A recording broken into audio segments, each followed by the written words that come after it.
2 साल 11 महीना 18 दिन लगे थे एक किताब लिखने में, जो आज भी 140 करोड़ लोगों की जिंदगी चलाती है। नाम है संविधान।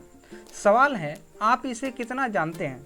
नमस्कार दोस्तों, आज हम आपके लिए लेकर आए हैं भारत के संविधान से जुड़े 20 बेहद जरूरी MCQ सवाल, जो आप किसी भी प्रकार के कॉम्पिटिटिव एग्जाम की तैयारी कर रहे हो, जैसे UPSC, SSC, railway, PCS, NDA से लेकर के स्कूल के छात्रों तक, सभी के लिए ये महत्वपूर्ण है।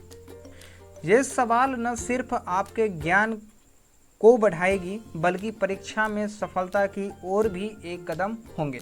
तो चलिए बिना देरी के शुरू करते हैं और देखते हैं आप कितने सवाल का जवाब दे पाते हैं। तो यही हमारे भारत का कॉन्स्टिट्यूशन है, जिसका इमेज आपको यहाँ पर देखने को मिल रहे होंगे। तो साथियों चलिए, तो हम 1 नंबर क्वेश्चन की तरफ बढ़ते हैं। यही हमारे भारत का संविधान का जो ओरिजिनल इमेज है वो है। चलिए हमारे पास पहला क्वेश्चन है कि भारत का संविधान कब लागू हुआ था?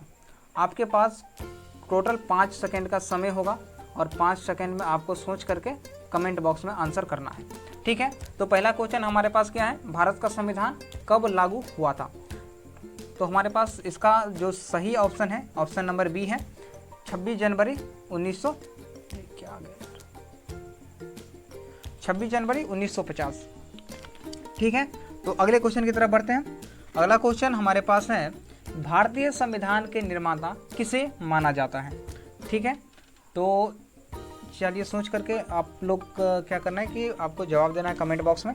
तो चलिए हम इसका सही आंसर लगाते हैं, डॉक्टर भीमराव अंबेडकर, जो कि ऑप्शन नंबर डी पे आपको देखने को मिल रहा होगा। तीसरा क्वेश्चन है कि भारत का संविधान कितनी भाषाओं में लिखा गया था? भारत का जो संविधान है वो कितनी भाषाओं में लिखा गया था? तो हमारे पास जो ऑप्शन है, ऑप्शन नंबर बी, वो बिल्कुल करेक्ट है। ये इंग्लिश और हिंदी में लिखा गया था।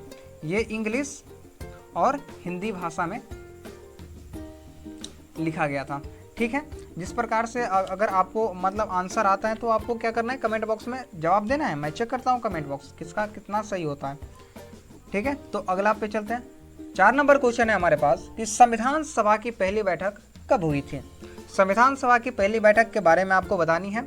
तो चलिए मैं कुछ समय आपको दे देता हूँ, लगभग 5 सेकंड के आसपास में। चलिए मैं इसका आंसर करता हूँ। इसका ऑप्शन ए है 9 दिसंबर 1946। ये ऑप्शन आपको सही देखने को मिलेंगे। Option number A 9 December 1946। 5 number question, संविधान सभा के अध्यक्ष कौन थे? तो जल्दी सोच करके आप लोग जवाब करेंगे। संविधान सभा के अध्यक्ष कौन थे? तो चलिए हम जवाब करते हैं, डॉक्टर राजेंद्र प्रसाद जी थे। ऑप्शन नंबर सी पर आपका ये इसका जवाब सही हो जाएंगे। 6 नंबर क्वेश्चन है, इस संविधान की प्रस्तावना किस बात को दर्शाता है? तो जो संविधान है हमारा, उसकी प्रस्तावना जो है वो किस बात को दर्शाता है? तो उद्देश्यों और मूल्यों को दर्शाता है। ये ऑप्शन नंबर बी बिल्कुल करेक्ट है, उद्देश्य और मूल्य को दर्शाता है। 7 नंबर क्वेश्चन हमारे पास है, संविधान में मौलिक अधिकार कितने हैं? संविधान में कितने मौलिक अधिकार हैं? तो हमारे पास ऑप्शन हो जाएंगे बी।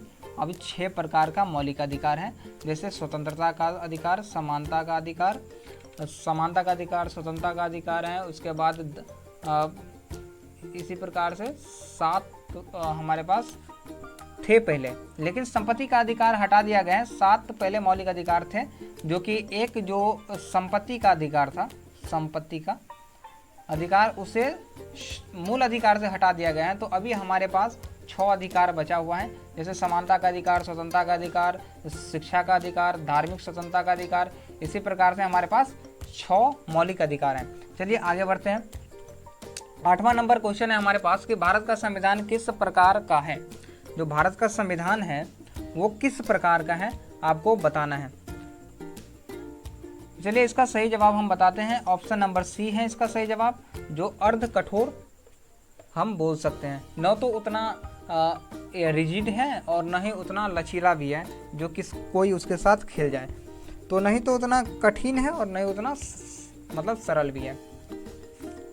तो अगले क्वेश्चन पे मूव ऑन करें क्या? चलिए अगले क्वेश्चन पर चलते हैं। संविधान सभा ने संविधान को कब अपनाया था? संविधान सभा ने संविधान को कब अपनाया था? इसका जवाब आपको करना है, जल्दी से जल्दी करिए। चलिए इसका हम सही जवाब बताते हैं। ऑप्शन नंबर सी है 26 नवंबर 1949। क्वेश्चन नंबर 10, संविधान में कुल कितने अनुच्छेद यानी कि आर्टिकल थे? मूल संविधान की हम बात कर रहे हैं, मूल संविधान में कितने आर्टिकल थे? अभी के संविधान में क्या है कि बहुत सारे संशोधन हो चुके हैं, उसमें कई नई चीज़ें भी जुड़ चुकी हैं, तो उनमें आर्टिकल की संख्या नहीं बढ़ा है, उसी में क ख ग घ करके क ख करके या फिर ABCD करके उसमें बढ़ाया गया है। ठीक है, तो उसमें मूल संविधान में जो अनुच्छेद की संख्या थे वो कितने थे? तो ऑप्शन नंबर ए सही है, 395 अनुच्छेद हमारे जो मूल संविधान है उनमें था।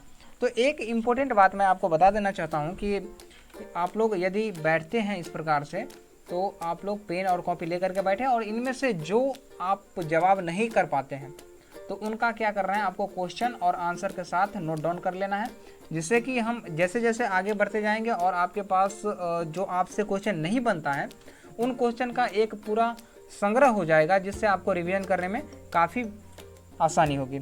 और आप नए जितने भी क्वेश्चन छोटे छोटे होंगे जिनमें आप शायद उतना कॉन्फिडेंट होकर के जवाब नहीं कर पाते हैं, तो उसमें भी रिवीजन के बाद आपको मतलब अच्छा से कॉन्फिडेंस आएगा उन क्वेश्चन को भी करने में। तो चलिए 11 नंबर क्वेश्चन पे आते हैं। हम भारत के लोग किस भाग का हिस्सा है? हमारे संविधान में बहुत सारे भाग हैं, उनमें से किस भाग का हिस्सा है हम भारत के लोग? समझे? तो हमारे संविधान का एक हिस्सा है कि प्रस्तावना भी है। तो भाग 1 का हिस्सा है क्या? नहीं, भाग 1 में क्या है? राज्य और उनके क्षेत्र हैं, तो इसमें तो नहीं है। 3 में तो मूल अधिकार है, तो इसमें भी नहीं है। और मौलिक अधिकार तो यहाँ पे दे ही दिया गया है। तो हमारे पास ऑप्शन बचता है ऑप्शन सी, जिनमें क्या है कि यानी कि हम भारत के लोग, ये कहाँ पर है? प्रस्तावना में ही है। जैसे ही हम प्रस्तावना का स्टार्ट करते हैं उसी प्रकार से स्टार्ट हो जाता है हम भारत के लोग, भारत को एक संपूर्ण प्रभुत्व संपन्न समाजवादी, इस प्रकार से हम स्टार्ट करते हैं। तो प्रस्तावना में है हम भारत के लोग की चर्चा। ठीक है, तो आगे बढ़ते हैं। 12 नंबर का क्वेश्चन हमारे पास क्या है? भारत में संसदीय प्रणाली कहाँ से ली गई है? भारत में जो संसदीय प्रणाली है वो कहाँ से लिया गया है? तो इसकी बात हम करते हैं, फ्रांस से नहीं लिया गया है, रूस से भी नहीं है, अमेरिका से भी नहीं है, तो कहाँ से लिया गया है? ब्रिटेन से लिया गया है। अगर इसका जवाब आपको नहीं पता था तो आपको नोट डाउन करना है, पेन कॉपी लेकर के आपको जरूर ही बैठना चाहिए। 13 नंबर क्वेश्चन क्या है? संविधान में कुल कितने भाग हैं, यानी कि पार्ट्स कितने हैं संविधान में? तो संविधान की भाग की अगर हम बात करें तो जो संविधान है उसमें 22 भाग हैं और 395 अनुच्छेद हैं, 395 आर्टिकल हैं, लेकिन 22 उसमें भाग हैं। चलिए हमारे पास 14 नंबर का जो क्वेश्चन है उसमें क्या है? भारतीय संविधान दुनिया का डैश संविधान है। दुनिया का क्या है वो? सबसे छोटा है कि सबसे कठोर है कि सबसे बड़ा है कि सबसे पुराना है? क्या है भारतीय संविधान? दुनिया का क्या है? तो चलिए सोच करके आप लोग जवाब करेंगे।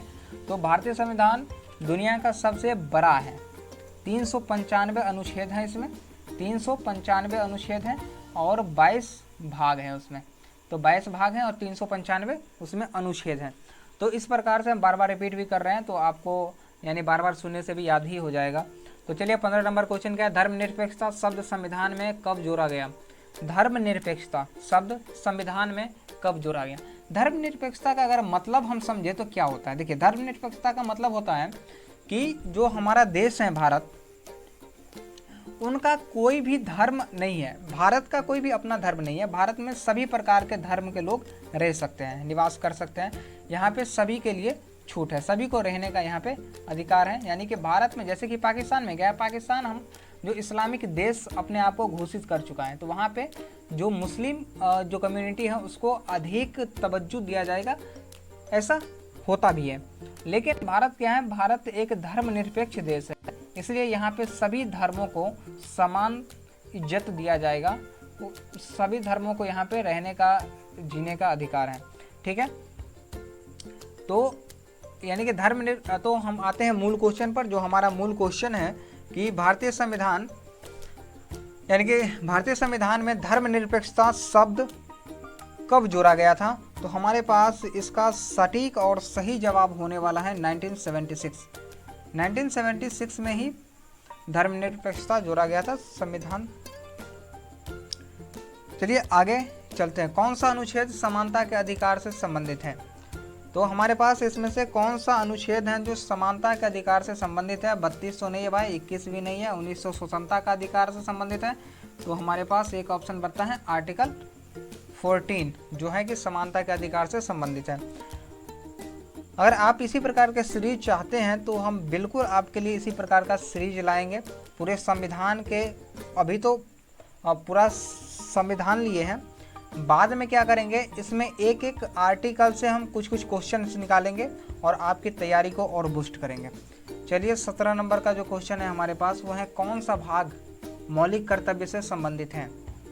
हमारे संविधान में कौन सा भाग है जो मौलिक कर्तव्य से संबंधित है? भाग 4A है जो कि बाद में जोड़ा गया था। 4 का A है जो मौलिक कर्तव्य से संबंधित है। संविधान में संशोधन किस अनुच्छेद के तहत किया जाता है? जो हमारा संविधान है उनमें संशोधन भी होता है, और संशोधन किस अनुच्छेद के तहत किया जाता है? तो संविधान में संशोधन 32 तो नहीं हुआ है, 352 भी नहीं होता, 370 भी नहीं है। तो आपके पास एक ऑप्शन बचा हुआ 368। 368 के तहत जो संविधान है उसके अनुच्छेद में संशोधन किया जाता है, या फिर मतलब संविधान में संशोधन हम बोल सकते हैं, इसी अनुच्छेद के जरिए किया जाता है। कौन सा है? 368। अगला नंबर क्वेश्चन है, भारत में कितनी अनुसूचियाँ हैं? यानी कि भारत में कितनी अनुसूचियाँ यानी कि शेड्यूल्स कितना है उसमें? ये थोड़ा सा क्वेश्चन टाइपिंग इस प्रकार से होना चाहिए था कि भारत के संविधान में कुल कितनी अनुसूचियाँ हैं? पहले तो 8 ही था, लेकिन अभी के हिसाब से चले तो अभी 12 है। अभी भारतीय संविधान में अनुसूची की संख्या कितना है? 12 है। 10 नहीं है, 15 नहीं है, 14 नहीं है, 10 नहीं है, कितना है? 12 है। पहले 8 था। अगर कभी पूछा जाए कि संविधान जिस समय बना था उस समय उसमें कितनी अनुसूची थी, तो 8 अनुसूची थी। 4 बाद में जोड़ा गया है। कब जोड़ा गया है, कैसे जोड़ा गया है, कौन सी संविधान संशोधन हुआ था, इसके लिए हम अलग से वीडियो लाएंगे। तो इसके लिए आपको क्या करना है कि चैनल को सब्सक्राइब करके रखना है। नीति निर्देशक तत्व यानी कि डायरेक्टिव प्रिंसिपल संविधान के किस भाग में है? डायरेक्टिव प्रिंसिपल संविधान के किस भाग में है? देखो, भाग 2 में तो नागरिकता है, 3 में मूल अधिकार हैं, और 5 में बताएंगे आगे क्या है, लेकिन 4 में हमारा नीति निर्देशक तत्व कहाँ पे है? 4 में है। ठीक है, तो नीति निर्देशक तत्व कितना में है? भाग नंबर 4 में है। तो इसी प्रकार आपके लिए आंसर की भी है, अगर आप चाहे तो इनको देख सकते हैं बाद में अपना जो भी क्वेश्चन लिखे हुए हैं उसके अनुसार।